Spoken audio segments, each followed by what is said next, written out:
எனக்கு தெரிஞ்சு ஒரு கால் ஷீட்டுக்கு 25 லேக் வாங்கினார். அது ஒரு கால் ஷீட்னா ஒரு நாளைக்கு கிடையாது. ஒரு நாளைங்கிறது வந்து மார்னிங் 7 to 9 வரைக்கும் ஒரு டே கனெக்ட் பண்ணுவாங்க. அந்த டைமும் கிடையாது. மார்னிங் 7 to நைட் 9 வரைக்கும் கிடையாது. ஒரு கால் ஷீட் மார்னிங் 9 o'clock வந்து ஈவினிங் 6 வரைக்கும் தான். 9 to 6 தான் கால் ஷீட் கொடுப்பாரு. 25 லேக் சாதாரண அமௌண்ட். அது அந்த தயாரிப்பாளர் கெஞ்சுவாங்க, சார் 10 லட்சம் 15 லட்சம், எனக்கு 40 லட்சம் கொடுக்க ஆள் இருக்காங்க ஒருத்தன், உனக்கு 20 லட்சம் கொடுக்குறேன் பாரு வடிவேல். சரி வடிவேல் கிடைச்சா போதும், படம் பிஸ்னஸ் ஆகும், படம் ஓடுங்கிற ஒரு நம்பிக்கையில் 25 லேக்ஸ்க்கு அந்த ப்ரொடியூசர் அக்செப்ட் பண்ணுவார்.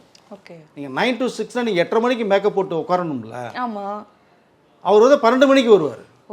நீங்கள் இன்னொரு படத்துக்கு 9 to 12 ஒர்க் பண்ணிட்டு வரலாம், இல்லை தூங்கி எந்திரிச்சிட்டு வரலாம். நீங்கள் 12 மணிக்கு வந்தீங்கன்னா நீங்கள் ஒரு அதாவது டெய்லி 9 to 6 ஒரு 3 காட்சி எடுக்கலாம்னு பிளான் பண்ணுறவங்க ஒரு காட்சி கூட எடுக்க முடியாது வடிவேல் வச்சு. தயாரிப்பாளரில் அப்படிலாம் வந்து வடிவேல் சிரமப்படுத்தியிருக்காரு. எனக்கு வடிவேலும் நல்ல தெரிந்த ஒருத்தர் தான். ஆரம்ப காலகட்டத்தில் நான் சின்ன கவுண்டர்லேருந்து பொன்னுமணி சிங்காரவெல்லாம் நான் படங்களை ஒரு கமிட் பண்ணி கொடுத்துருக்கேன். கஷ்டப்பட்ட பீரியடில் கஷ்டம்னா அவருக்கு என்னன்னு தெரியும்.